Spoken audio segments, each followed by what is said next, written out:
Tu as un coin d'ombre dans ton jardin et tu ne sais pas comment l'habiller, je te montre tout de suite une idée de massif, mais cette fois-ci en persistant. Toutes les plantes sont disponibles sur lesplantesildefrance.com et dans plein de tailles différentes. C'est parti, on commence par une plante que j'adore, nos fusains du Japon. On les a en deux variétés, donc deux coloris. Ici Bravo et ici Auréa. Il se taille très facilement, il est bien dense, il peut également être utilisé en haie, mais cette fois-ci on parle de massif. Donc vous pouvez d'abord mettre celui-ci avec une taille assez élevée, bien taillé, vous lui donnez la forme que vous voulez. Il tient très bien à l'ombre et juste ici on a même une petite coccinelle qui était posée dessus, c'est trop mignon.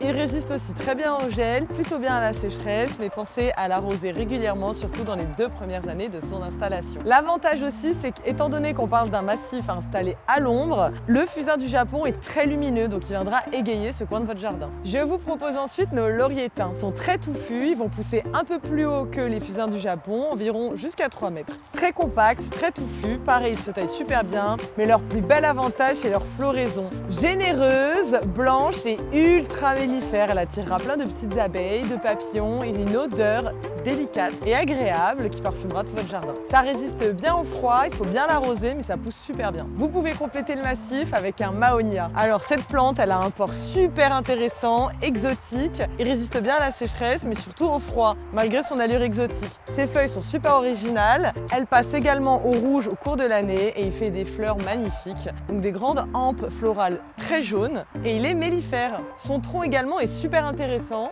je vais vous montrer ça de près. L'autre avantage aussi, c'est qu'il laisse un bel espace au pied, ça donne l'occasion de mettre des plantes un peu plus basses, et je vous montre ça tout de suite. Je vous conseille au pied du Mahonia d'installer des bambous sacrés. Ça pousse très bien et on a aussi des feuilles qui sont aux couleurs changeantes, donc du vert jusqu'au rouge, un peu plus intense et un peu plus doux, c'est très joli.